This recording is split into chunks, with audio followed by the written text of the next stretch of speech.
Good evening all. I'm Tab Binding and I'll be your programme manager throughout the whole length of the Riverside Sunderland University Design Challenge.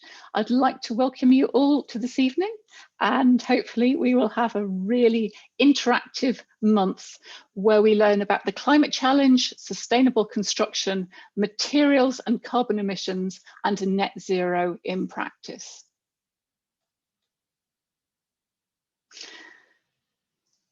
I'd like to hand you over to Patrick Melia, who's the Chief Executive of Sunderland City Council, to introduce the background to Sunderland and this competition.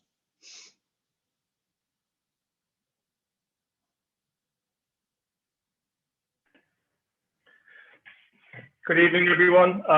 As Tabitha said, my name is Patrick Melia. I'm the Chief Executive of Sunderland City Council. It's great to welcome you all this evening.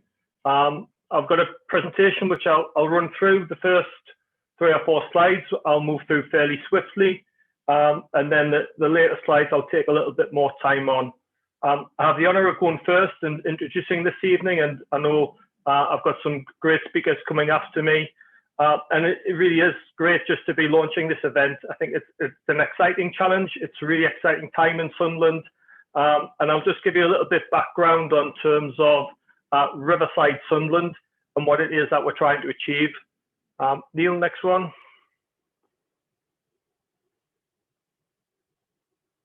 So this is an overview of Riverside Sunderland. I think this is a great picture, and it's really just trying to showcase one of the most ambitious city centre regeneration projects in the whole of the UK. Anyone who knows Sunderland will know this is the River Wear, and what we're proposing to do is create new communities around the river and really showcasing the river.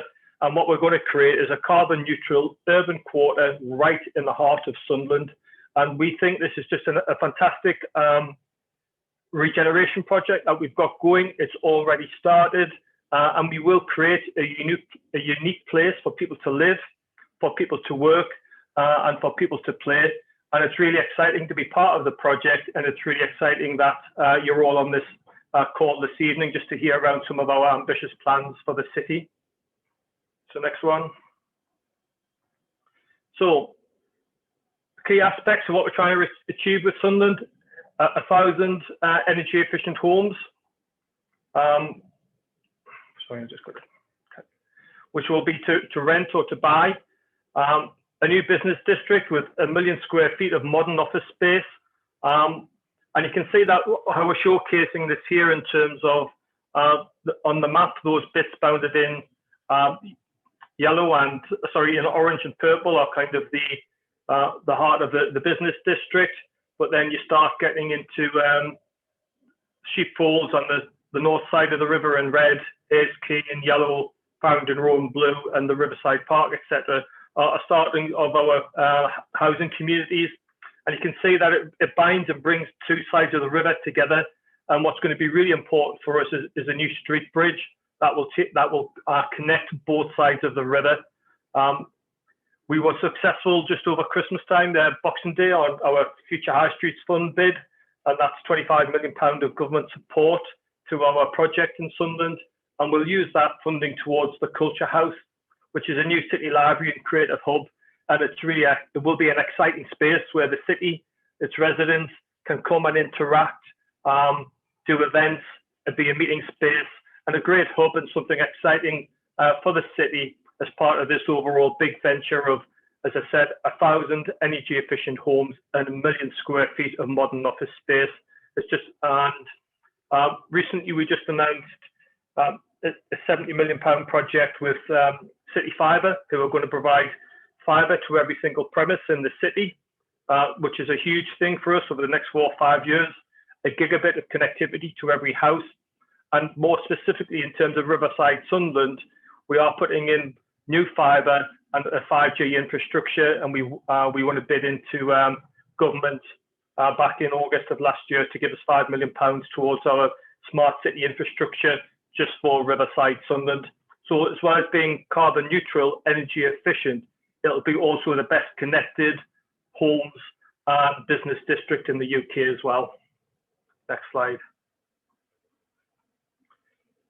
So just a little bit more around the new homes and what we're trying to create. We're actually really giving this a lot of thought in terms of our communities, how they will feel, how they will look. So quality is really important to us, and design, therefore, is really important to make sure that we achieve that quality, not just in how it looks, but also how it operates, how it works with our wider communities. And it needs to be a lasting design.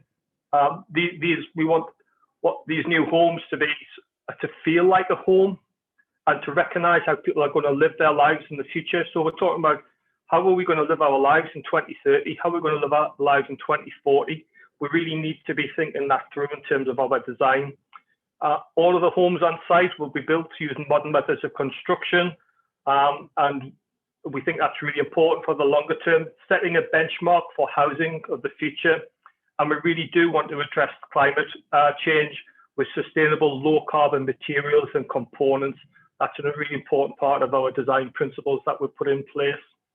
We are thinking around renewable energy solutions as well. So maximizing energy efficiency and making sure that somehow or other through this process, we also address fuel poverty. I've talked a little bit about smart and digital technology to maximize connectivity and independence. But we really do see that we want these to be smart communities in terms of not just how your home operates, but also how the community operates in terms of transport, in terms of community gardens, and in terms of movement and connectivity. We really want to bring this to life. So smart and digital technology is going to be really important to the whole communities that we're building here. And the public realm, how we use it is all about healthy and active lifestyles. So we think these will be unique communities, but actually there'll be something that will be replicated around the rest of the country over time. And we really want to set that benchmark of vibrant, sustainable communities with high quality design that leads to high quality in terms of space, flexible use of the homes, but also addressing major issues such as climate change. Next one, Neil. And our housing ecology. This is something we've given an awful lot of thought, and the team have done a great job. It's not just around building homes, we're also thinking around that kind of ecosystem that we think is really important. So we've been working with MOBIE, with our local college, with our other partners, and thinking through the development of skills, because obviously housing of this type will need a new skill set in terms of building them and constructing them. But also on the back of that, also thinking around housing that already exists in the city will need to be retrofitted over time as gas boilers disappear, where we bring in new energy systems. So actually construction skills are going to be really important in the future. So we are working with the local college and others to develop a housing innovation, a construction skills academy.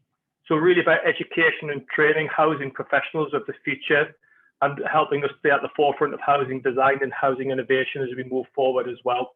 And we think that's really crucial to create as part of that ecosystem.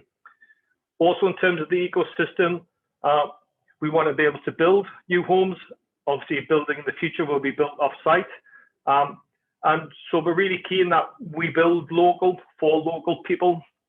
But actually, when you think around the housing needs of the Northeast over this next 10, 15 years, there's large scale volume required for housing of the future. So actually the development of manufacturing hubs in the Northeast are going to be really important and will help us develop the supply chain and stimulate economic growth in the future. So we see that as being really important for us.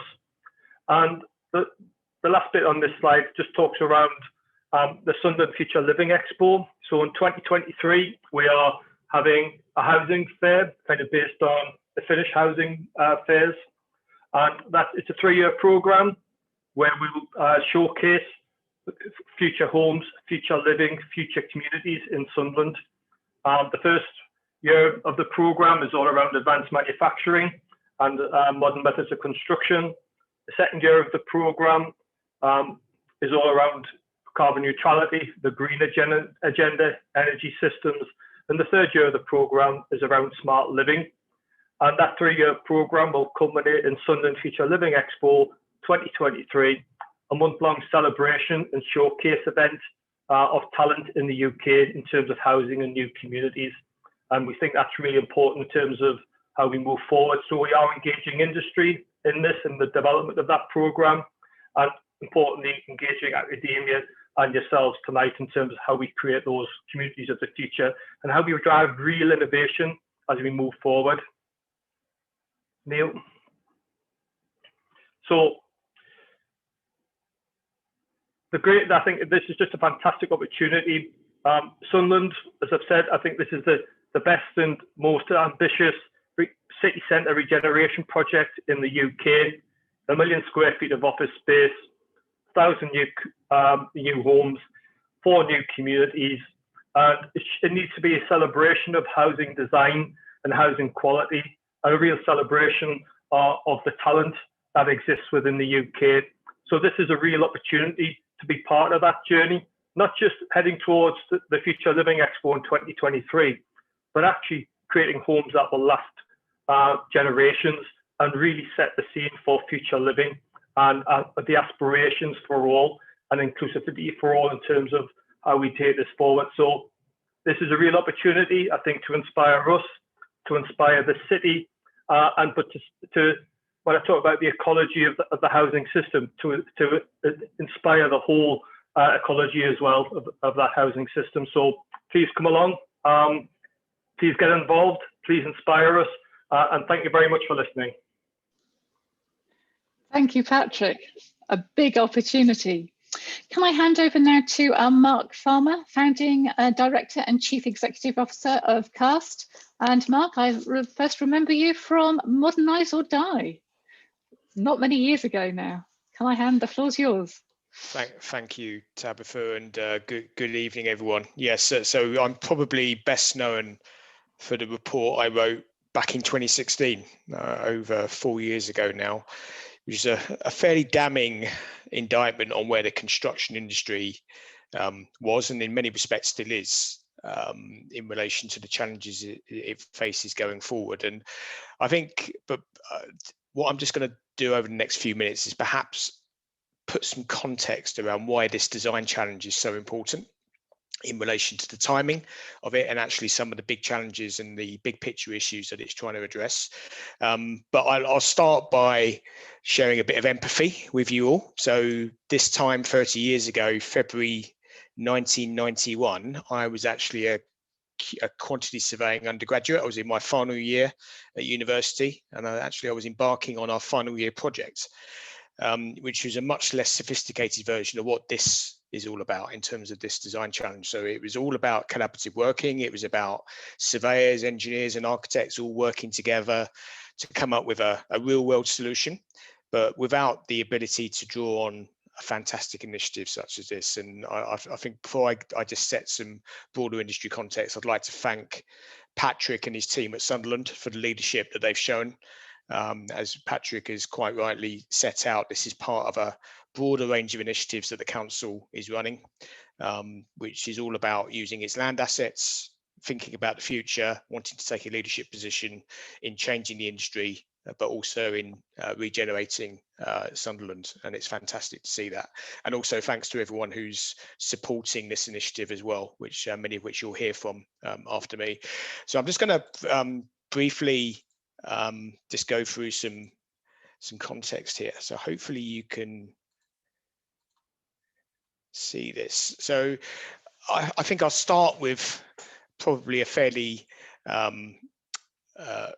blatant statement as to where we've come from and where we're going. And our industry is one that has really struggled to embrace change in any shape or form. And this image here, or these images, probably show that more than anything. So, you know, there's nothing like a photo opportunity for a prime minister when it comes to looking at how you can get votes on the back of industry change. And Churchill and Johnson, separated by 70, 80 years, are here doing a very similar thing, which is really a reflection on where our industry is.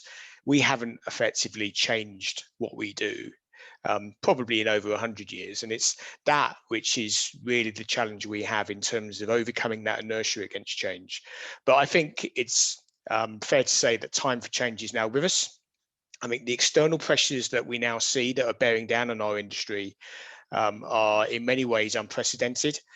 Lots of people have spoken about industry change in construction for many, many years. We've never really been able to affect that change for a whole multitude of different reasons. And I won't go into the ins and outs of that now because it's more about looking to the future. But that time for change, I do believe, is with us. And I think it's coming from different directions. And those external pressures vary in terms of their where they're coming from. And one of the big things I think we've seen, particularly over the last 2 to 3 years, I would say, and particularly in home building, is that the general public is actually calling out poor performance. So our industry struggled to deliver quality at scale. It's struggled with getting enough people into the industry with the right skills to deliver high quality outputs. And what's increasingly happening is that discontent with how our industry is delivering is becoming more and more apparent, and it's becoming higher profile in terms of how it's covered, whether it's on the front page of national newspapers or whether it's on mainstream TV programs. We're seeing evidence of this more and more, and it's that pressure from society at large which I think is bearing down now on the industry and actually demanding better outcomes, and that's nowhere more apparent than in new home building. And I think one of the other big picture issues that sits behind all of this and is really driving our industry to have to change is the fact that we are living in a resource finite world. And that's particularly relevant for construction because one of the primary resources we use in construction is labour. So we are a labour intensive industry, and for the reasons that were shown on the pictures I showed you a few minutes ago with Mr. Churchill and Mr. Johnson side by side, is that we have this fixation with doing things in a very labour intensive way on site, a fairly traditional way, and those ways haven't changed. And you see on the left there the productivity charts that show construction bumbling along the bottom there, pretty much flatline on productivity, whereas all other industries have significantly improved their output in terms of what they deliver per unit of worker input. And so that is becoming much more of an issue now with an industry where we have an aging workforce, we have pressures of Brexit, we have pressures of COVID-19 as well that are changing the way that we physically deliver on site. And alongside that, we have an industry that wastes so much. So the graphic on the right hand side there is a fairly stark one from the Cabinet Office. It's a UK government report that indicates that only 51 pence in every pound spent in construction goes towards the final product. 49% of everything we do in our industry is some form of waste or indirect cost. And that is a huge opportunity for us to do things better, to actually make more money as an industry, to actually sell cheaper to the end client, and to actually produce a better outcome. And if you wrap on top of that the fact that we had this massively important new move towards addressing climate change. So it's become something that at one stage was seen as a fringe, marginal area of interest. And the idea of being pro-climate change, protecting against climate change was seen as being very much outside the mainstream. It is now absolutely the core of thinking in both politics and in wider society. So we have COP26 happening later this year, as you know, which was postponed from last year.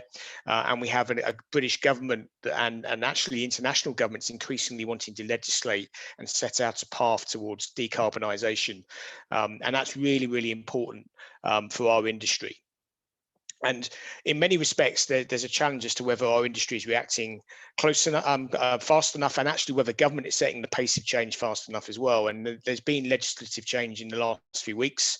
Those of you that may have been looking at it in terms of your studies will know that the British government has set a new future home standard, which is all about energy efficiency for new homes. But there are many out there that are saying that's not ambitious enough. And 2025 is being a position where we're zero carbon ready. Actually means we're going to be building tens of thousands of new build homes that have to be retrofitted. So there's a real challenge as to whether we need to go faster, we need to be more ambitious and think about carbon more holistically. And these graphics here probably really explain why this is so important. And this goes to the heart of this challenge in terms of what we're looking to draw out of your responses here as part of this competition. And the built environment is the biggest single contributor to global emissions. So between building construction and materials production and building operations, it's now on 40% of all CO2 emissions are coming from those segments. And then if you expand the materials element and look specifically at the likes of concrete, steel and aluminium, nearly a quarter of all CO2 is coming from the production of those materials, of which a lot of that is actually from the built environment. Not all, and other sectors are using those materials clearly, but that shows you how much is at stake here. And our contribution as an industry is also the big opportunity here to make the biggest impact. And it needs fresh thinking. It needs a new wave of designers, architects, engineers, surveyors, planners to be thinking of a different way in which how we build, how we design and how we build that is going to make big inroads into those figures. And alongside all of that, we have quite interestingly a government that through planning reform is increasingly looking at not just quantity of what we deliver, particularly home building, but is increasingly looking at the quality, and not just about buildings on their own, but about places. And that's relevant for this competition because the exam question here is not just to look at a sample 3-bed home, it's to think of it in the context of a 100-unit scheme. So the ability for you to think holistically is going to be really important here, and think about quality, think about place, as Patrick was saying, all really, really important challenges. So I think this is a fantastic time. As I say, I think the time is right. It is time for change. This design challenge is absolutely going to promote good ideas and fresh thinking. I think it's also really important to think about the practical application of that. It's about how you use the carbon debate in a positive way to drive change, how you think about quality in a holistic way from both an aesthetic and a placemaking perspective, but also those technical challenges of how you put buildings together differently. Think about home design and master plan, think about retrofit and adaptability and end of life, circular economy thinking. Think about digital and manufacturing processes. As Patrick's already said, we want to really promote advanced manufacturing here. Hone your multidisciplinary working skills. As students, you'll have an opportunity to work here all together across boundaries with students from different courses, which simulates real world conditions. And what a fantastic program of support has been wrapped around this, and which you're going to hear a bit more about now in terms of the support resources available and webinars, etc. For your use. And I'll just end by saying in all of this, really important to think about who's going to live in those homes, who's going to live in those places, because that's perhaps the bit we've lost sight of in our industry. Think about the consumer.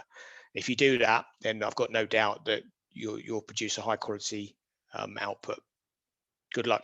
Thank you, everyone. Thank you very much, Mark. That's a real call to action. Can I hand you over to Neil Guthrie, who's the Development Director, Residential Development Director at the Sunderland City Council. Neil, the floor is yours.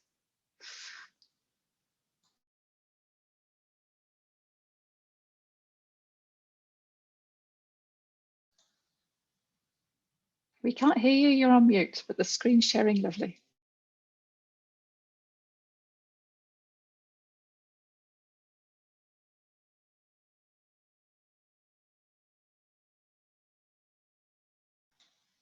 Sorry, we still can't hear you. That it yeah. Now? Yeah. Okay. Sorry. I was just saying that's a really hard act to follow. Somebody who's so passionate about making a change and making a difference in the housing industry. I think as a local authority, we're really trying, to embark on a journey where we can make real change the way we go about delivering housing. Across Sunderland, we've got a really exciting residential development programme. So, in the next 10 or 15 years, we've probably got around 8,000 homes to deliver. And as a local authority, we're in a fantastic position that we've got a lot of control of the land and the outputs that come with that. So we're really in a really strong place to influence the market, intervene and make that change. So my role today is just to tell you a little bit more about the site that we're going to use for the competition and how it sits in the context of Riverside, Sunderland. So this is Riverside, Sunderland, slightly different to some of the images you've seen on the screen so far. I think you'd struggle to find anywhere more dramatic in the UK in terms of a a skyline and a development site. This is the site we will be using for the competition, and it is the site of the first phase of residential development on Riverside, Sunderland. So really great opportunity to start to create a new city skyline in and around some of the other fantastic development that we've got going on in the area, in which Patrick touched on in his presentation. So in terms of Riverside, Sunderland and the overall delivery, you know, the real driving force behind what we're doing is creating social and economic change, creating new communities at the heart of the city and creating a new place. You know, cities like Sunderland have seen an economic downturn because there are a lack of high quality housing and employment solutions within the city centre. So there's a real opportunity to create, you know, 1,000 new homes, which will support a population of around about 2,500 new residents. In our master plan, we've defined 4 real residential neighbourhoods, which are Vaux, Farringdon Row, Ayres Quay and Sheepfolds, all of which have their own slightly different character based on where they sit in relation to the natural environment and the river. So real opportunity to create, you know, a different feel as we move through the development. We're trying to deliver a variety of tenure types and a varied mix of housing, so that we can attract, you know, as many different people as possible and allow as many local people as possible to access the, you know, the housing offer. We really have seen a lot of drift away from the city centre to standard housing estates based on the periphery. In the current circumstances, we're seeing a lot more demand for people to come and live closer to the city centre and the services that are available. So this is a really good opportunity to deliver that. We've touched at length about, you know, delivering low carbon, energy efficient homes. We need to consider how those homes sit within their environment, within the landscape, and with everything that's happening within the Vaux site and the wider Riverside, Sunderland. We're really trying to create high quality outdoor space and community gardens, really encouraging people to take control of their own health outcomes, their own independence, and support, you know, sustainable long-term communities that can grow and ultimately put Riverside, Sunderland on the map as an aspirational place to live. You know, based on the proximity at the heart of the city, you know, the design solution should really consider, you know, how people go about their daily lives, how they walk and cycle to work, really maximising the benefit of, you know, sustainable forms of transport, walking, cycling, and maximising leisure opportunities for people. So the site, as you can see, sits close to the river, close to the city centre, and close to Keele Square, which is our city centre square at the heart of our city. So, you know, that's the context, and we really need the housing design and density and solution to take that into consideration. So, you know, it's a site that sits right on the periphery of the city centre, and the solution in Masson needs to consider that. In terms of the Vaux development area itself, there is significant employment space being delivered towards the eastern end of the site. So the beam is an existing office development that has been constructed and is populated by, you know, successful organisations like Ocado. We have a new city hall for the council, which is well underway and will soon be watertight. We then have 2 offices 1 and 2, that have been developed speculatively by Legal and General. And they have invested over £100 million in the scheme. We have a new Holiday Inn, which has been constructed on the edge of Keele Square. We have a new eye infirmary that has been relocated from the edge of the city into the heart of the city, and will deliver really advanced teaching and research and development in, you know, critical healthcare. So it's going to be a really busy development site, and the housing needs to stand alongside all of these fantastic commercial developments and really showcase everything, you know, that the city and the wider population has to offer. I mentioned it's the first phase of innovative new homes, so we really want you to grasp, you know, that innovation. There are dramatic views to the west and to the north, overlooking the Riverside Park and the river itself. There's an existing bridge that moves off to the northwest, And in the northeast, there's a new bridge that connects the north and south of the river and 2 new residential communities. So, really well connected site, really important landing points, and you will need to consider those in your solutions, as to how the scheme reacts to those critical spaces in the Vaux housing area. It's a real opportunity to create a vibrant neighbourhood. So really want to consider the streetscapes, ensure they're active. We want them to be, popular spaces that have lots of energy and feel part of the city centre. As Patrick mentioned, the site will be the home of the Sunderland Future Living Expo 2023. We're also in dialogue with central government at the moment around landing the home of 2030 design competition winners as part of the scheme. So we're really looking for your ideas of what you can deliver and how this could influence some of the future solutions on Riverside Sunderland. What greater opportunity to sit alongside or be part of a Future Living Expo and alongside a national, home of 2030 design competition, which really set the standards for the professional industry. This is an opportunity for academia to sit alongside those professionals and, if anything, outdo them. So I really encourage you to grasp that opportunity. So in terms of the content of the scheme, we want you to deliver around about 100 high quality innovative homes. We really want to see a mix of house types, including houses, just traditional houses, townhouses, maisonettes and apartments. I think one thing that you do need to be aware of is that the apartment market in Sunderland is very suppressed. So we're really trying to stick to fairly low rise, so maximum 4 stories, and that also sits alongside current fire regulations, and obviously a lot of sensitivity of that in the market at the moment. So we really need to take that into consideration. The layouts need to be spacious and flexible, but they also need to consider manufacturing constraints, tolerances, how things are erected, how they're delivered, how you maximize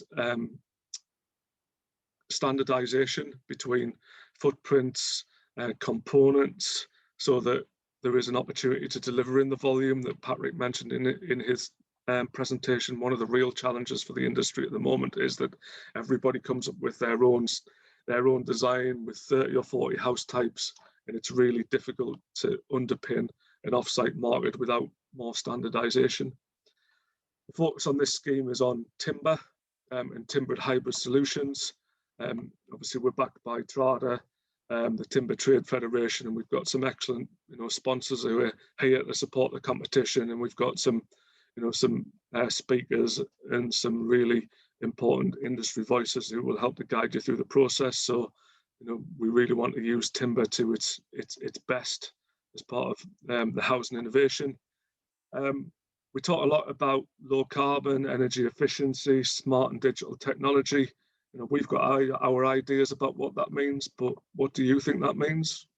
What does it mean now, but what does it mean in 5 years' time? If we look at the change that has occurred in the last 5 years, it's been absolutely transformational, and I think we really need to think about what is the next step and how does that influence our homes and our communities of the future. And we want you, like I said earlier, we want you to challenge the RIBA 2030 position. This is a real opportunity to go the next step. You've got the benefit of the work that those people have produced, so we expect it to be at the next level. We obviously talked a lot about the homes, but the community is just an important part of what we're trying to achieve. We really want to engage people with the landscape.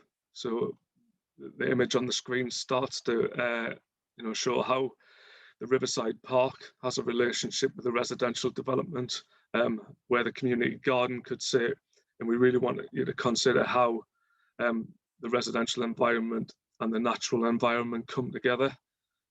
So how we create, attractive places to live, attractive places to relax, removing the dominance of the car and making it people and cycle friendly. We really want to encourage people to change the way they live.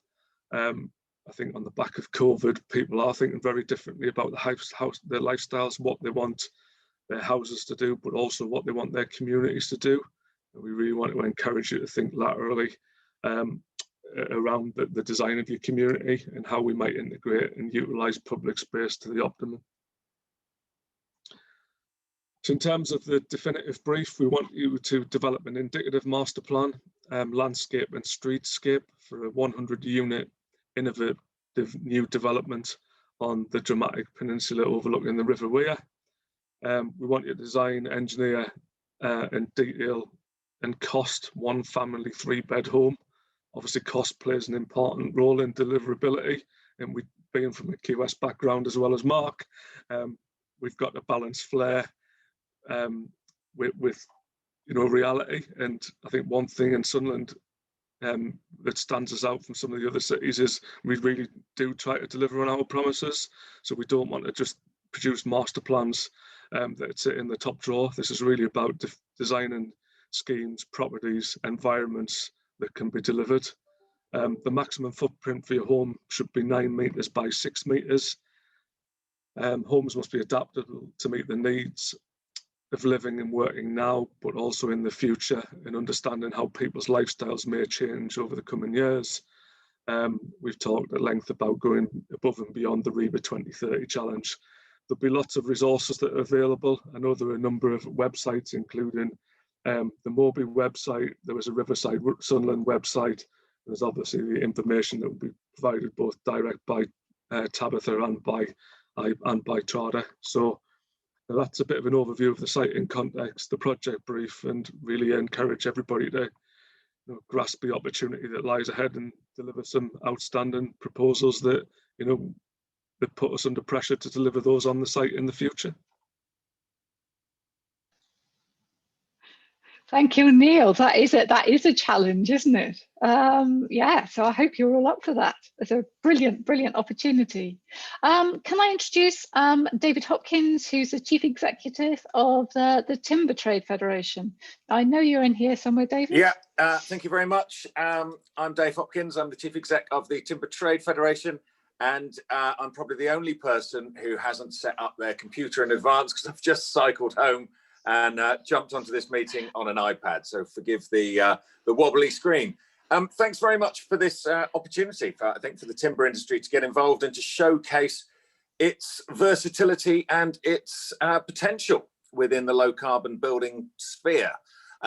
We've been pushing for low carbon, well, on a personal level, pushing towards low carbon buildings. I think the first campaign I was involved in was 2003, roughly about the same time as the Cape Barker review.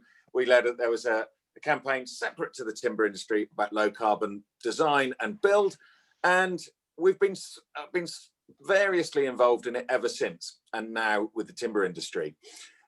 We think competitions like this are vitally important for really changing the landscape for the way that designers look at projects, look at buildings, and as has the case has been made, to look at the sense of place within design and within low carbon design and rollout. As the timber industry, I think you'll see from a lot of different spokespeople today, there's a lot of different elements to what we can offer and what we can do. And I think Tabitha has brought them together brilliantly in a fantastic program, A, for the competition, and B, for the seminar and webinar program, which supports it, which I do hope you will all get involved in. We think that building with timber is one of the key ways to decarbonise construction. You heard Mark Farmer talking earlier about the challenges inherent in construction and changing the material nature and the ways in which we design and the materials that we design in. We think timber as a renewable, low carbon resource, sustainably sourced, sustainably managed, and renewably grown and harvested is one of the key ways to achieve the goals that you want to do. And we want to be able to support you in any which way we can in achieving those goals. So I'm going to stop there.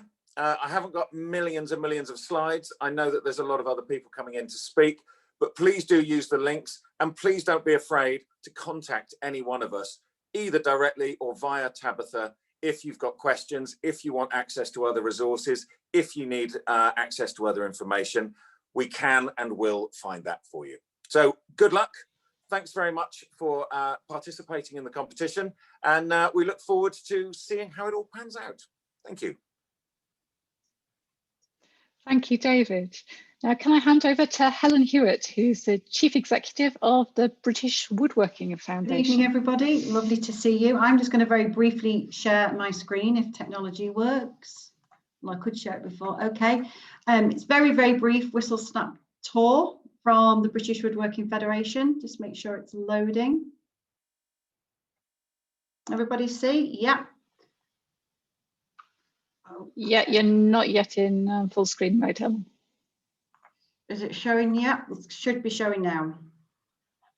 Yeah. Okay, so very, I'm going to keep it really short and simple because I know you've got so many of us to hear from, but the British Woodworking Federation, we represent members who manufacture a number of products through the BWF, and many of these are traditionally timber windows, doors, internal and external doors, and staircases. They're the main products really that our members manufacture, and part of today is just to talk through obviously making sure that you're aware that our products are there, and this is all about sustainability. It's all about the carbon agenda and beautiful in design, and we know the items that our members design are beautiful. So we do windows, which are really, really exciting, and in there within our windows, obviously the sustainable agenda is very key to us. So there are plenty of resources on our website to know about the life cycle analysis, to know about how the longevity of our windows, that they can last up to 90+ years, that the sustainability sits there, the lack of maintenance that's needed. So we've got lots of information there.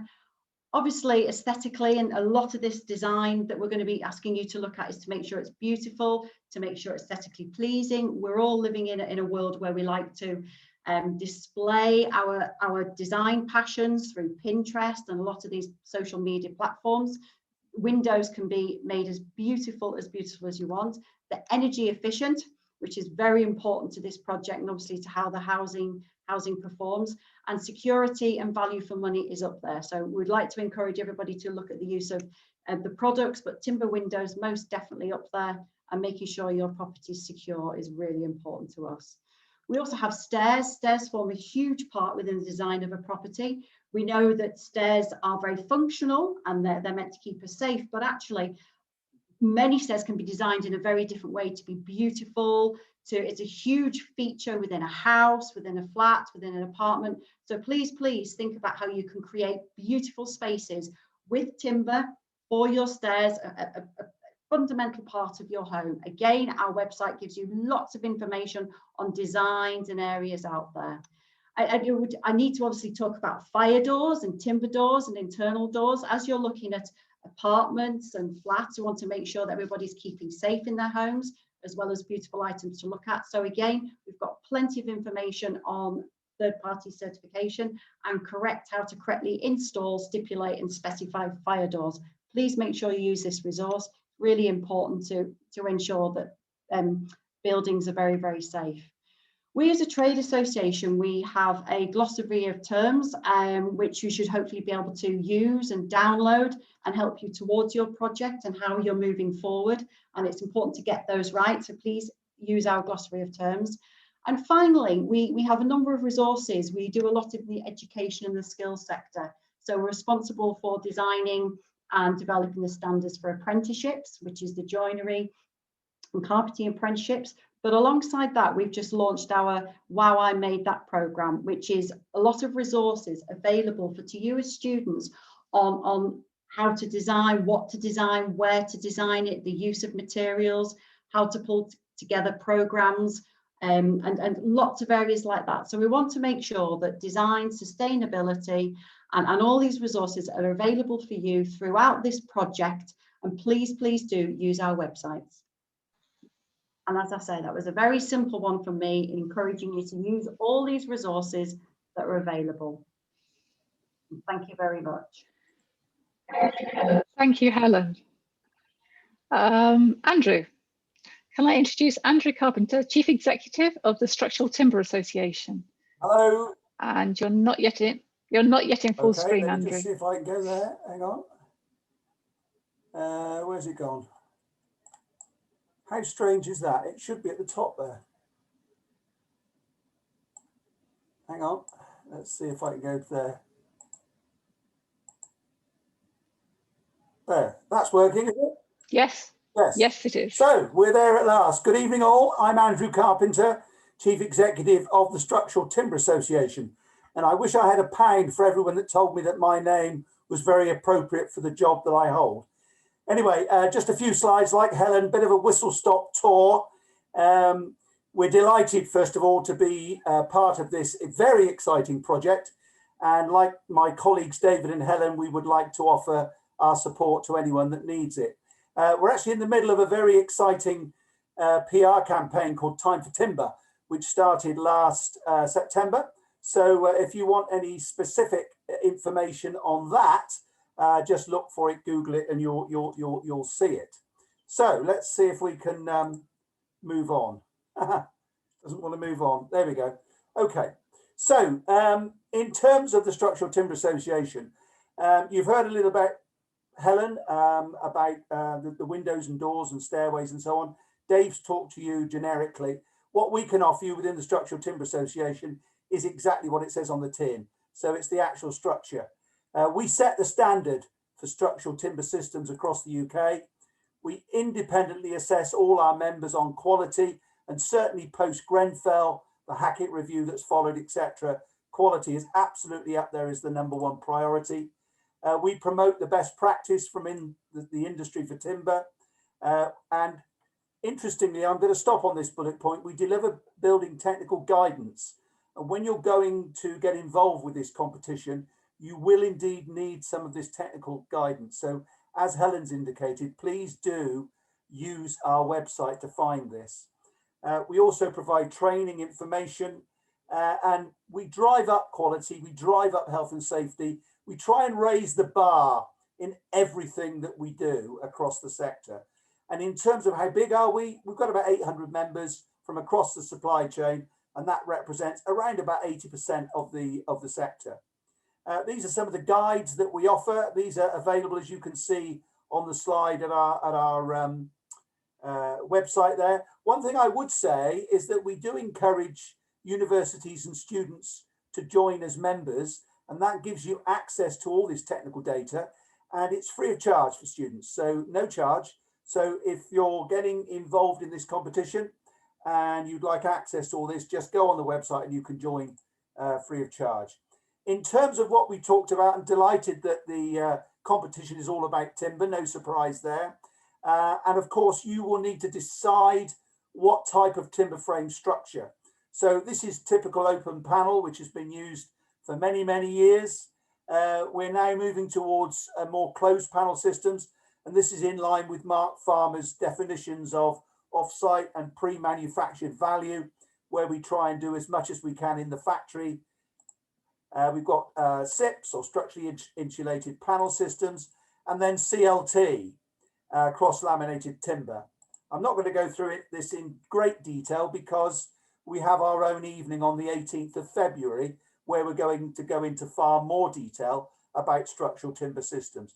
This is a picture or several photos of the factories, one or two of our larger members, but Tabs especially asked me to mention that our members use traditional solid frame, timber frame, I-joist frames, CLT frames, all names that you're going to love and be very familiar with in the coming weeks.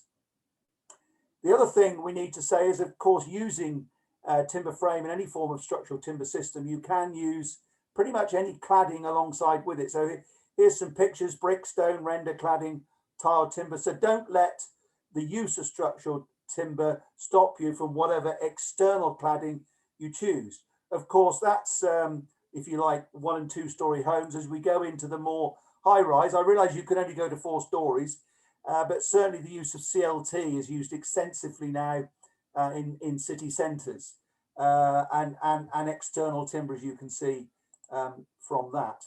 So what I would say to you is that you, ladies and gentlemen, are the future, and the Structural Timber Association wants to work with people who want to change the world. You have heard today some inspirational speakers from the council, from Mark Farmer and many more. These are inspirational people. You must do your best to listen, to learn, and then you can be the future leaders using timber to build the houses. Thank you very much.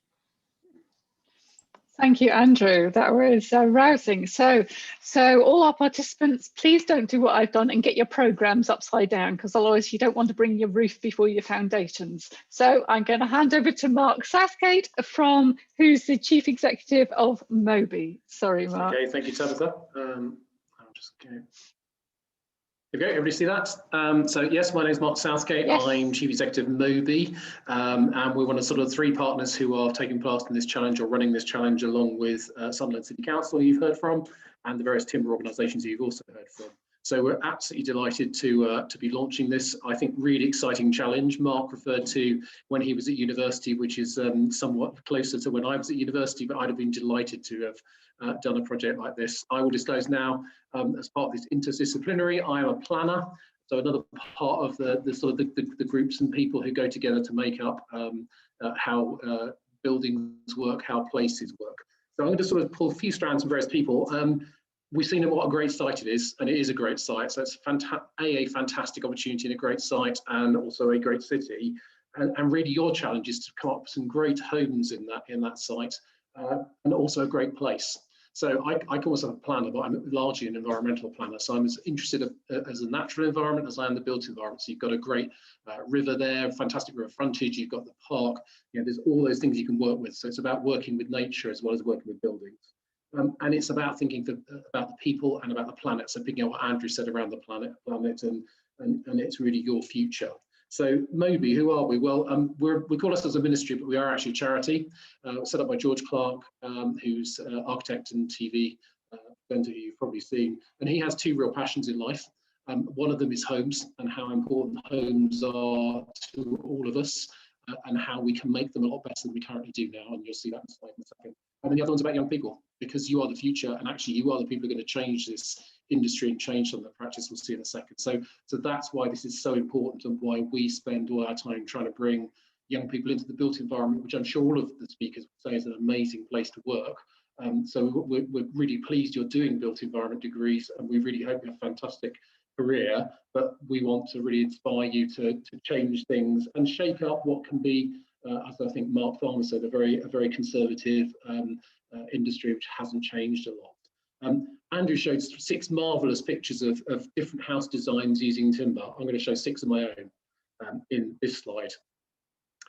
We've got 3 housing crises, and one of them is a crisis of design. And it's not just the aesthetics, and these are, as you can see, all over the country, but looking largely the same. It's not just around what they look like, but that is an important part of it. It's about how they perform in environmental terms, in terms of the people who live in them, in terms of the general quality. And you saw those issues around how a lot of our modern houses have snagging problems, etc. But it's also one about sustainability. How good are they for the environment? The second crisis, I'm going to go up a slide now, is around housing numbers. We've got a real problem in the amount of houses we're building. So I think Neil said they need to build 8,000 houses more in Sunderland. 1,000 of those have been provided on this overall site, 100 on the site that you're looking at.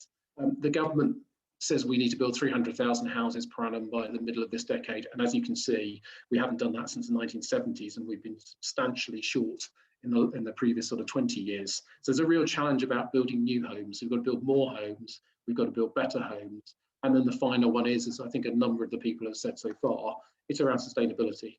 We've got a climate crisis, which we all know about. We've actually got just as bad, if not worse, biodiversity crisis. The UK is 178th out of countries in the world in terms of the biodiversity it has. It's really poor at its biodiversity. It's the 3rd worst in Western Europe. So we need to be trying to do more to bring back species, and this is a great site to do that. So hopefully your design can address those things, address the planet, address energy, address nature and green space. And I just wanted to think about the challenge we're setting you. It's not a small challenge, but I'm along with Neil and with Patrick in terms of we're really looking forward to what you guys can come up with. Because we know from past challenges we've run that young people have some amazing ideas. And we've seen some bad examples, we've seen some good examples, which Andrew showed. This is a couple of things to look at. One is in terms of residential buildings. This is Goldsmith Street in Norwich. It's a Reba Sterling Prize winner. Those normally only get awarded to amazing individual buildings. This is council housing in Norwich. and it's actually amazing. It's highly carbon efficient. It's good space, as you can see. It's not car dominated, but there are cars. This is the sort of thing that you need to be thinking about in terms of building this. This is modern methods of manufacturing as well. So this is using MMC. This brings it all together in ways it's possible. And actually, the other thing in your top right-hand corner is the National Model Design Code. The government released this on Saturday, so literally 2 days ago. The government is serious about improving the quality of homes. And I think, as various people said, that's about their environmental performance, but it's about thinking about what they are for people. So we really want you to think about, what do you need from a home? I think, as Pat said, what do people in 2030 or even 2040, in fact 2050, when we get to the climate target of zero carbon, what will they need in future homes? So that's one of our challenges, thinking ahead, thinking about homes which can adapt. So home, inspiration, education, innovation, how we sum up what we do at MOBIE, but that's, I think, summing up what we want you to do in this challenge as well. We want you to think about home, we want you to come up with inspirational homes, we want you to learn as you do it about all the things we've heard about, learn about working in teams, and we're really looking forward to your innovation, because it's going to be amazing to see what you come up with. So good luck. As various people said, Tabitha has arranged an amazing series of webinars over the next month, which I personally will be logging into most of those, because I think I'm going to be learning a lot too, but it's a fantastic opportunity for you to hear from people at the forefront of industry, learn from the latest, and that will be good for you in this challenge, and no doubt good for you in doing your further studies as well. So good luck, and back to Tabitha.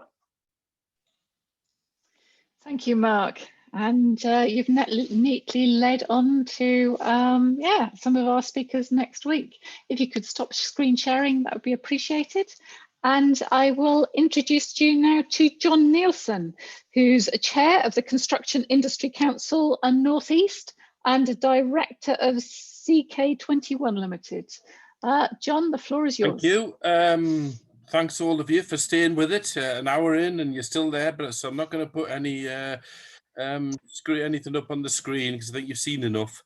What I have been doing as CIC North East Chair is setting up a one voice North East construction strategy, which has actually been put out and it is in place and has started having an action plan on it.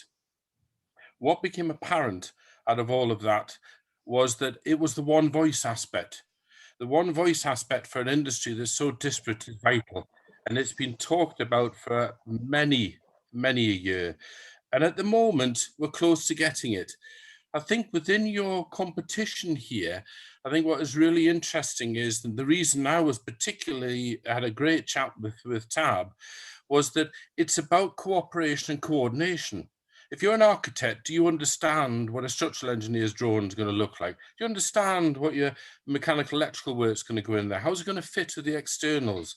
Are you looking at all aspects of that in relation to the other design team? And we found that within one voice, that was the main thing. All the institutions wanted to work together in this region, and we felt we could, and that's what we're doing. The three aspects that we consider the most important, it started out a little bit different within the strategy a year ago, and it's become blatantly apparent that it's actually climate change is the main one, and that covers across everything. Skills and people following after that, and actually an understanding of value. So one of the things you definitely want to have a look at when you're doing your project is when you're adding value, what value? It's not about doing it cheaply. Are you utilizing local products? Are you utilizing local design teams? Are you utilizing local contractors, etc., etc.? It's very important that you actually look at that, because that is actually the way the government is starting to head. It's starting to, after, I don't know, I've been in this business about 30 odd years, and I'm finally starting to hear the aspect of value being discussed at government level. And we need to be important that you recognize that, because actually, if you get that value right, that's your future. If you get it wrong, you're knackered. There isn't much there. The money has to work. The whole thing has to work. So I would just want to say that there is lots of obviously Tab's put on a great schedule for you, but do have a look. There's a lot of firms, even in the local area, whether it be space architects, Cundles, riders. Cundles have their own YouTube webinars. If you're wondering how the hell do I actually assess what carbon negative is, I'll be honest with you, I don't bloody know, because we still don't know ourselves. And I think it's still, it's an aspect of where we're going to get to. But have a look at some of those YouTube ones that they've done, where it actually comes to an interesting point of what do we assess and how do we assess it. Remember what you saw before pretty much put the built environment as the biggest killers of the world at the moment. And you'll often hear that leveled at us. But on the other hand, we've actually done an awful lot for the world in how we actually live. You've got to use your innovation on this scheme, and you've got to think about the buildability, and for God's sake, think about the maintainability. Somebody has to look after what you're building. And that has to be done safely and it has to be done efficiently. I think that's all I want to add. I think this is a wonderful scheme because I'll tell you, Tab, I've tried for years to get universities to try and put this in as their final year scheme, and I've got nowhere. Oh, diddly. And this is the first time, hopefully, we're going to have something that's going to be really interesting and good. So learn from your colleagues, everyone. It's not just what you learn for yourself. See what your colleagues are doing. Everybody is important to the team. Construction is a team process, nothing else. Thank you. Thank you, John. So team process. So I'm going to hand from a civil engineer, correct me if I'm Civil wrong, engineer and health and safety guy, to a structural engineer. So can I introduce you to Kelly Harrison, who's a director at TRADA and engineer at Whitley Wood. I am. Thanks, Tabitha. Yeah, so I'm just going to give you a quick introduction to TRADA. So I'm an associate director also at Whitley Wood, and have worked over the years on lots of timber projects, engineered timber projects, looked at refurbishing existing buildings with it. And because I always had a desire to share the knowledge that I on the learning process I went through in those projects, eventually got to the point of being asked to join TRADA and the board of directors and work with Tabitha, which is fantastic. So to give you a bit more information on TRADA, we are an international membership organisation. We're dedicated to inspiring and informing best practice design, specification, and the use of wood in built environment and related fields. We pride ourselves in providing independent, authoritative design and technical guidance via our website, online software, printed publications, ebooks, and telephone helpline. Our members include the timber industry, architects, architectural technologists, engineers, landscape architects, designers, specifiers, as well as universities and colleges. We're not just about current professionals, we're looking to the future professionals as well, and yourselves. Our university engagement programme has run for a number of years, and it seeks to educate, enthuse and engage students and lecturers alike through talks, visits, live builds, competitions, all based around timber. So timber is one of the palettes of renewable materials that you will require sound knowledge of, not just now, but going well into the future. It has to be the way that construction industry changes in the next few years. There are timber or timber products suitable for almost every environment if you design, detail and specify and construct them correctly. We provide free access for students and lecturers to a wide range of accessible and digestible resources. And so on that note, I think it'd be good to show you a few of our resources and how we get those across to you. So I'll introduce you now to Tabitha. Tabitha leads our university engagement programme for the Timber Trade Federation and TRADA. She does an excellent job, as you can see in organising all of this and the webinar programme that's coming up. I'm amazing. Yeah, I just think it's amazing. So she draws on a broad timber industry experience and practical knowledge of forestry, milling, manufacture, timber products, on and off-site construction, certification and building physics to impart essential timber knowledge to future design professionals and those who teach them. So I'll let you take over now, Tabitha, and show us a bit around the TRADA resources. Oh, thank you for that, Kelly. So it's such a pity we're not all together in the same room, because I'd be handing, you know, lumps of timber around. So, you know, our solid sections, our I-joists, you know, our CLT. But unfortunately, I've just got to have all those nice samples in my own home and not be able to, you know, hand them to you. But that too will come. Right. Are you all seeing what I'm seeing? You're seeing a TRADA website. Somebody give me a nod. Yeah, that's it. So as you said, we have free resources that all students and lecturers can come into. You head to TRADA, go to the academic page, scroll down, sign up here. Follow that page down. You've got 8 chapters, 64 resources. Why choose timber? Taking you all the way to environmental aspects of wood. Keep going down. You've got engineering, you've got more engineering, you've got how you connect timber together, you've got structural characteristics, construction principles. So if you're not sure where to start, as well as the STA and British Woodworking Federation, you can come here. And then fire, hugely, hugely important subject to look at. Let me click off there. So you register. And then, you know, then you come into here.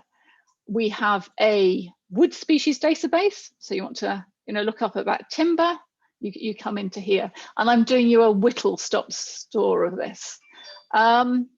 We have case studies. I'm just going to go back one page here, if it'll load for me. So you come onto a case studies page and sort by date or by A to Z, and you can filter it. So why I went to this particular one is because it's a home. You can go through and you can view a lovely gallery of all the details, the windows, the doors, the stairs, the shading. Let me just kick off that. You work down here, you can see who got involved with it. If there's something you particularly like, you know, challenge people, you know, get in touch with the company, go and see their website, read more about it. But what you should really do, I'm sorry, I'm saying should, or what I would do is download it, because you don't get the full picture until you download it. When you download it, you get the pictures, you get all the same writing, but you get the plans, you get the detail, you get the landscaping, you get the junctions, you know, you get the joints, and each one's different. So again, you know, huge, huge, huge resource. We then have books online, and so these are not all open to students, but we have managed to get some of them open, and you can sort by A to Z, or you can do it by the latest resource. I'm going to take you to the latest one because it's this one here, Offsite and Industrialized Timber Construction, which is exactly what we've been talking about. When you log in and you join up, click on this page, scroll down it. Am I not logged in? I'm no longer logged in. That's not going to help much, is it? Bear with me a minute. There we go.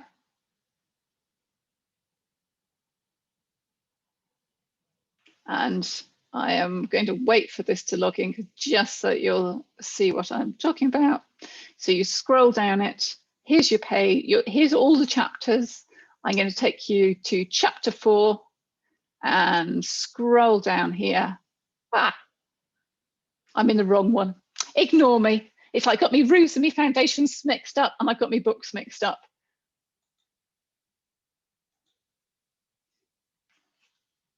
I'll send you all the links. I'm not going to hold you all up because of doing that. So again, we have a huge, huge range of resources. The Timber Trade Federation has resources, and some of our other partners have resources too. And we will send you all the links to them. And John, I'm going to chase you down for those links too. So as we said, we have partnered with MOBIE. So we have information on the MOBIE website. Let me move across. We have our Confederation of Timber Industries. So you've heard from Andrew at the Structural Timber Association, Helen at the British Woodworking Federation, and Dave at the Timber Trade Federation. So that is who the CTI are, and other partners. And we obviously also TRADA are backing this competition. So we have another whole page. You can't, you know, you can't miss out 4 pages. And that's where at the moment we hold all the details. So your indicative master plan and home design. So if you've come to the webinar via a different route, I'd recommend that you go back to one of those 3 sites, sign up for your details, and then I'll send you further information. I'm going to see if I can now change across to my PowerPoint slides. Are you still saying what I'm saying? You're now seeing a big screen. Perfect, it's working without me having to go back in it. So why did we bring all this together? Because I suppose if you're going to use timber, you need to use it wisely and well. And that's why I wanted to bring to you the knowledge that all these people, you know, these fantastic professionals are going to impart, because none of us, when we went through school or college or later life, had access to this level of people. And I must say that is one thing that COVID has done us a real favour for. It's broken down barriers. It's made us make connections that we would never have done. We would never have been able to run this competition without it. So, you know, that's, I'm not saying thank you to it, but it's definitely been a benefit. 4 weeks, and here we are in week 1. We start tomorrow night with open house, then we go into carbon counting, sustainable timber and offsite manufacture, and then the climate challenge. And then on Friday, oh, I've gone upside down, we have an open house for anybody who's been here during the week. Come and have a chat, come and make connections, and you know, talk more. We couldn't have done this without our sponsors. So CTI are our main sponsors, who they've just presented. For Accoya, they will come and talk to you later on in the programme. We've got some fantastic products. We've got Rothablas. You cannot put your building together without fixings. We have the Timber Decking and Cladding Association. If you're going to use timber, where do you get that information from? And Janet, I know who's on here tonight, will be talking about that on another evening. We got PEFC. I know we've got Charlie here in the audience. Alan couldn't make it. It is his wedding anniversary. We've got wedding anniversaries. We've got birthdays. As long as we don't have any births, we'll be fine. But PEFC, they will come and talk to us on Wednesday. The Alliance of Sustainable Building Products will come and talk to us too. Wood for Good. Lots of information on their website, which we'll be pointing to for EPDs and life cycle assessments and some more case studies. BSW, the biggest millers in the UK. So if it's about homegrown timber, this is where you want to go and look at their resources. And so that's tonight. This is tonight's programme, which obviously we are just concluding. And thank you so much for all our speakers for giving up their time. Tomorrow night, we start with the climate challenge. We have Will Mawson, who's an architect. He was telling me that he's recently built his first passive house from offsite timber manufacture. So maybe we can ask him more about that. Catherine Old, who's the Assistant Director of Economic Regeneration at Sunderland City Council, is going to come and set the scene locally. Lynn Sullivan, who's the chair of the Good Homes Alliance, will tell you all about what we would look for in a good home. And then Mina Hassman is going to introduce the REBA 2030 Climate Challenge. James Woodall will introduce you to the Letty Guide and the route map to getting to carbon neutral or to net zero buildings. And then Joan Palmer will introduce the difference between operational and embodied carbon. We then go in back to timber. And so Richard Gore, I know he is here, who will introduce you to Netta. You know me by now. I've mentioned Alan, who's going to talk about the sustainable timber and certification and why it matters. And he will introduce Charlie Law, who will take you through that. We then have Ian Thew, who's a local lad up in the northeast. He's a structural engineer, and he will talk about the solid timber, the engineered timber, so the structural timber. We then have Professor Robert Hairstands, who the book I was just showing you about offsite and modern methods of construction, he'll take you through that. And then Melia will introduce you to some offsite ready resources that Napier University have put together. We then go into counting carbon on Thursday. Adam Vaughan, Sustainability Northeast, will introduce us and set the scene. Joe Jack Williams, who's been busy working on a carbon tool. Now, there are lots of carbon tools out there, but this is the one we've chosen to go with for this competition. It is Excel spreadsheets, and he will talk more about it. Jane Anderson, so pleased to have Jane, who's giving up her time. She is the topmost life cycle assessment specialist in the UK, sits on many panels aboard, so she's going to come and bring her information to you. Above that, Joe and Jane both said we won't be able to cover it in the time that's been allotted. You know, we'll come back and do a special evening for you when you're ready for us. So thank you so much to them. And Tim Martell, who will take you through a bit of passive house design, which is a different, you know, a bit of understanding about, and the pH ribbon, and another new carbon tool. And that's it. And on Friday, we'll conclude with a get-together. It's a bit like going to the pub, which obviously none of us can go to now. So it's informal. Come and have a chat and just embrace it. I'm hoping that's my last slide, and that's the climate challenge. And I think we now have time for questions and answers. And thank you so much for all of you still being here. I'm going to I can actually ask Sam. I think Sam's hiding here. So we've had engineers, we've had architects, we've had wood specialists, but we have not yet had an architect. So I wonder, Sam, if you'd be willing, so Sam is in the background, take us through how you do a question and answer, like Letty style. Will you give us the... Hi, everyone. Yeah, I guess if you've got a question, and nobody's putting it in the chat box just yet, but maybe you can turn your camera on and wave at us frantically. Maybe we'll come to you then.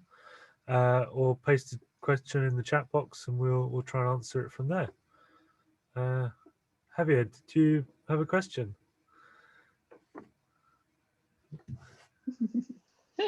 No, just turn his camera on. No worries. Wave at us if you've got a question.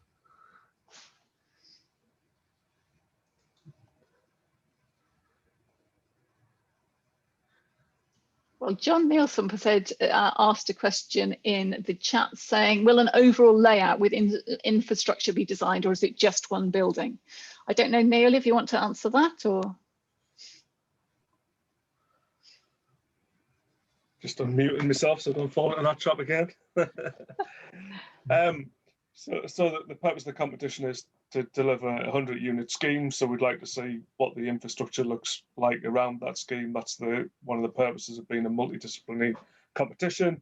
Equally, the brief includes designing a 3-bedroom home. So really focusing on what that home looks like, how it operates, and how the technology within that home all comes together to address the MMC and climate challenges that we've set. I know I was saying, I want to ask a question if nobody else has got their hand up. We mentioned cost. So have you got a price per square metre that you want the home to be delivered to? Oh, that's a difficult question. I think I'd rather not suppress the flair and innovation. I think, you know, as a rule, I think, you know, we are really stretching the boundaries with what we're trying to deliver at Riverside. You know, schemes like the first phase of housing that we've submitted an application for, and the likes of Goldsmith Street. You know, you are talking around about, you know, £2,000 a square metre. You know, we really are pushing, you know, design standards and pushing the cost. You know, it's very different from the standard, you know, £100 a square foot. You know, we really want to push the envelope. Great. We've got a few questions rolling in now. So Wendy was asking about how teams will be allocated. So we'll be sending out a sign-up form soon, so you can sign up as an individual or as teams. So we'd encourage you to sort of form your own teams, hopefully multidisciplinary teams if you can.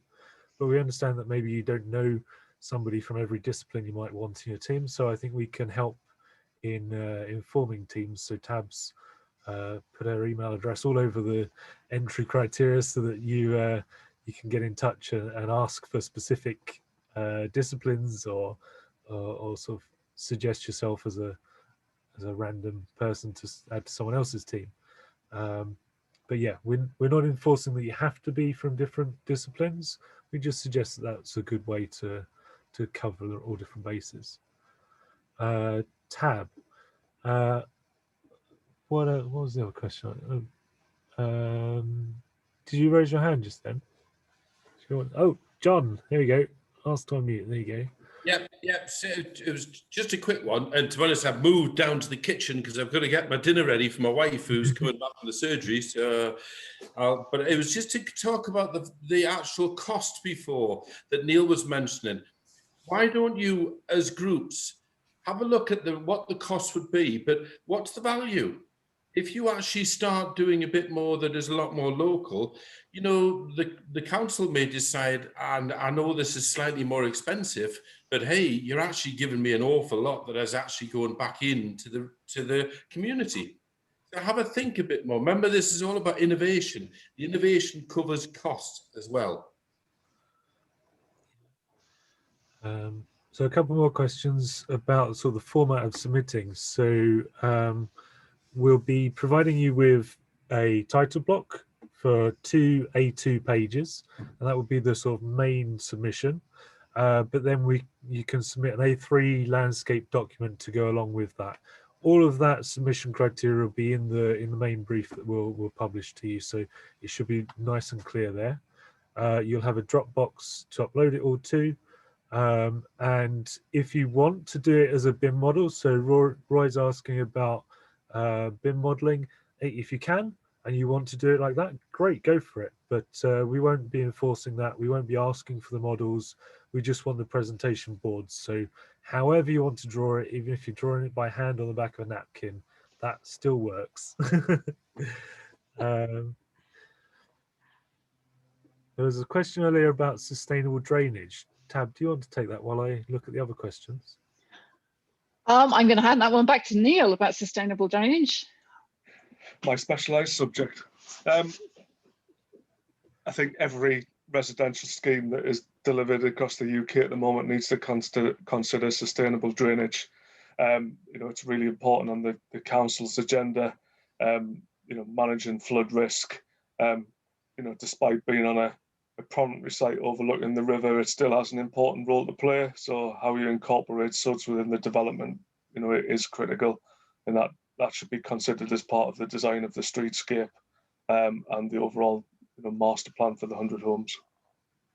Yeah, and if I could come in, Tabitha, I think just think green infrastructure as well. So it's not about sustainable drainage. It's about, you know, multi benefits. You know, how can you use that green space to be a benefit to wildlife, but also benefit to human beings? And in terms of the value question, you know, what value can that bring as well? That can do lots of things like retain flood storage and you know, maybe take out pollutants from water, etc. So have a good think about that. There's a lot of good advice on green infrastructure out there.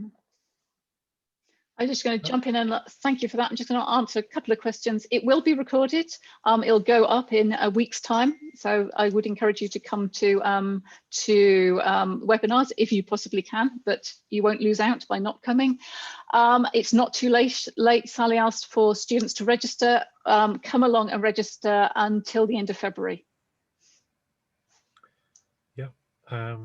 Mohammed's asking about resources and Jake about the new bridge. So we will be giving you a DWG of the site area, but nothing more than that really. And to be honest, I don't think we'll be needing you to have anything more than that, but that will identify a site area and a red line boundary, and the bridge is outside of that boundary. So don't worry about designing bridges. It's just the homes, just the sort of master plan for a site, and then one home within that site. So hopefully it's nice and manageable. Don't be sort of put off by that. And yeah, all of the webinars will be recorded. They'll be going up on YouTube. So you'll get to hear all of these lovely questions again and all the speakers' amazing presentations.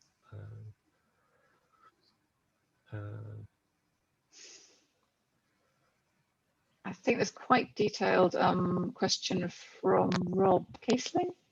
Yeah, Rob, I think, yeah, essentially we're giving you the context that all of those buildings are around the site and what the aim for that neighborhood would be. But really that site is a blank canvas, and while there is a master plan for that site already in, like, I think it's been submitted to planning, maybe Neil can correct me, we're looking for you to sort of take on that as a blank site and do your own thing there.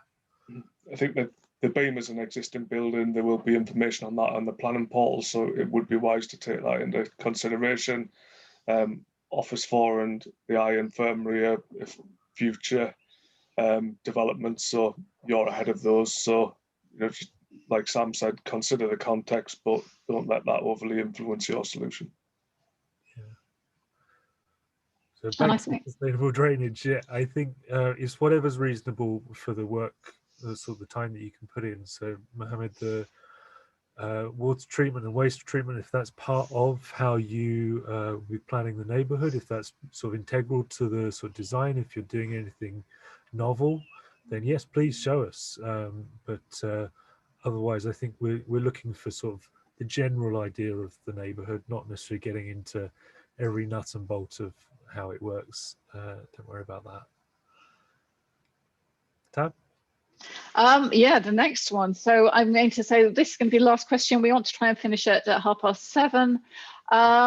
So we got here about considering biogenic carbon and negative, and was it stored within a house? This is where we all struggle, us in the professionals industry struggle. So that's why we're bringing you the best knowledge that we can and the best people that we can lay our hands on to come and put those things forward. And then you come and tell us, as Neil and Patrick both said, they are so open to ideas. You know, it's you come and tell us, tell us where things are missing and where we could be going further than we currently are.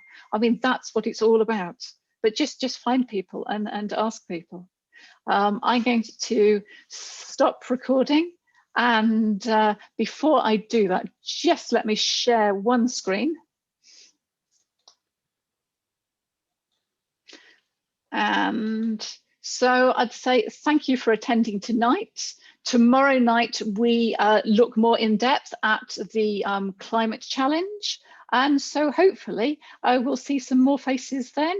And, you know, we move on with this challenge.